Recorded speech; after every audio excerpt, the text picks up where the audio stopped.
আসসালামু আলাইকুম। এনটিভি দর্শকদের স্বাগত জানাচ্ছি। আমি স্পেশাল করেসপন্ডেন্ট জাহিদুর রহমান। দর্শক, আজকে আমাদের অতিথি হয়ে এসছেন দেশের অন্যতম বৃহৎ শিল্পগোষ্ঠী পিএইচপি গ্রুপের পিএইচপি অটোমোবাইলসের সম্মানিত ব্যবস্থাপনা পরিচালক আক্তার পারভেজ। আমরা তার কাছে জানতে চাইব দেশে অটোমোবাইল খাতের সম্ভাবনা এবং সংকট সহ নানাবিধ বিষয়। মিস্টার পারভেজ, এনটিভির পক্ষ থেকে আপনাকে স্বাগতম। আপনি তো অটোমোবাইল শিল্পে আপনার গ্রুপের যে প্রতিষ্ঠান সেটার নেতৃত্ব দিচ্ছেন। বাংলাদেশে সম্ভাবনাটা কেমন? কারণ আমরা দীর্ঘদিন ধরেই বলছি যে আমরা নিজেরা গাড়ি তৈরি করব, বাজারজাত করব, কিন্তু সেটা হচ্ছে না। আমদানি করা গাড়ির উপরে আমাদের নির্ভর করতে হচ্ছে, যে কারণে আমাদের একটা বড় অংশের বৈদেশিক মুদ্রা চলে যাচ্ছে বিদেশে। ধন্যবাদ, আপনি খুব সুন্দর একটা প্রশ্ন করেছেন। আপনি যদি দেখেন যে আমরা এখন যেই প্রাইসে সিডান গাড়ি বিক্রি করছি, সেই প্রাইসটা কিন্তু আপনি যদি বাজারে অন্য অন্য গাড়ির সাথে কম্পেয়ার করেন, এটা কিন্তু অনেক রিজনেবল প্রাইস। আমাদের এসইউভি যেটা আমরা পারাডুয়া আরোজ বিক্রি করছি, সেটাও যদি আপনি বাজারে অন্য অন্য এসইউভির সাথে কম্পেয়ার করেন, এটা খুব একটা লুক্রেটিভ প্রাইস। আর যদি বলে থাকেন চায়নার সাথে কম্পিট করা, তাহলে আসলে চাইনিজ প্রোডাক্ট কেমন আমরা সবাই জানি, তো আমি সেটা নিয়ে আর ডিটেলস বললাম না। তবে একটা জিনিস ঠিক, সেটা হচ্ছে ভেহিকেল, মানে ইলেকট্রিক ভেহিকেল, যেটা ভবিষ্যতের অটোমোবাইল জগৎ হবে।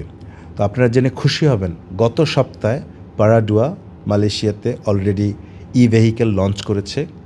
আমার বিশ্বাস ইনশাল্লাহ 2026-এর মধ্যে আমরাও বাংলাদেশে পারাডুয়ার ভেহিকেল লঞ্চ করব। দাম কেমন পড়বে, কিংবা আমি সাশ্রয়ের কথা বলছিলাম যে অন্য গাড়ির তুলনায়? ভেহিকেলের দামটা আসলে আমরা ইম্পোর্ট করার পরে বলতে পারবো। তবে আমরা এখন যে প্রোডাক্টগুলো বিক্রি করছি, সেগুলো যদি আপনি কম্পেয়ার করেন বাজারের অন্য অন্য প্রোডাক্টের চেয়ে, এগুলা আপনি অনেক রিজনেবল প্রাইসে পাবেন।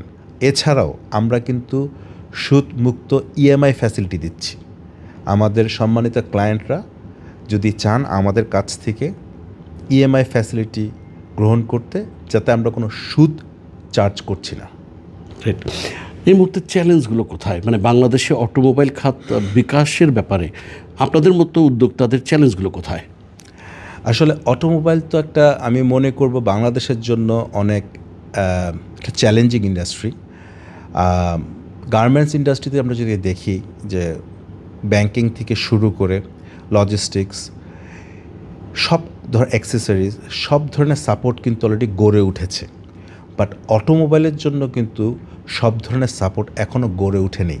ফর এক্সাম্পল, আমরা যদি ভেহিকেলের কথা বলি, বাংলাদেশে হাতে গোনা কয়েকটা জায়গায় শুধু চার্জিং স্টেশন আছে। আমরা যদি আইসি ভেহিকেলের কথা বলি, যেটা তেল চালিত গাড়ি, আমাদের গাড়ি যদি কক্সবাজার যাই, তেল শেষ হয়ে যায়, আমরা কক্সবাজার যে কোনো পেট্রোল পাম্প থেকে তেল নিয়ে আবার ঢাকা ব্যাক করতে পারছি। বাট আমরা যদি একটা ভেহিকেল নিয়ে কক্সবাজার যাই, আসার সময় আমরা কক্সবাজারে কিংবা চট্টগ্রামে কোথায় চার্জ দিব, আমরা কিন্তু সেটা এখনও জানি না। তো এই জিনিসগুলো নিয়ে কাজ করার অনেক অপরচুনিটি আছে। আমার বিশ্বাস গভর্নমেন্টও এই ব্যাপারে অনেক চিন্তা করছে। গভর্নমেন্টের সাপোর্ট যদি থাকে, তাহলে ডেফিনেটলি বাংলাদেশের বিভিন্ন লোকেশনে চার্জিং স্টেশন স্ট্যাবলিশ করা সম্ভব। এতেই কিন্তু আর চেঞ্জেসগুলো আসবে, যে মানুষ আইসি ভেহিকেল থেকে ধীরে ধীরে ভেহিকেলে ট্রান্সফার হবে। এই অটোমোবাইল খাত নিয়ে আপনার পরিকল্পনা কি? আমার তো স্বপ্ন হচ্ছে আমাদের বাংলাদেশে আর বাইরের থেকে গাড়ি ইম্পোর্ট করতে হবে না। আমরা বাংলাদেশি মানুষরা স্বদেশি গাড়ি চালাবো, যেটা made in Bangladesh, made by PHP motors. শেষ প্রশ্ন, আপনার জীবনে আইকনকে আর আপনার বাবার সম্পর্কে দু চার কথা শুনতে চাই।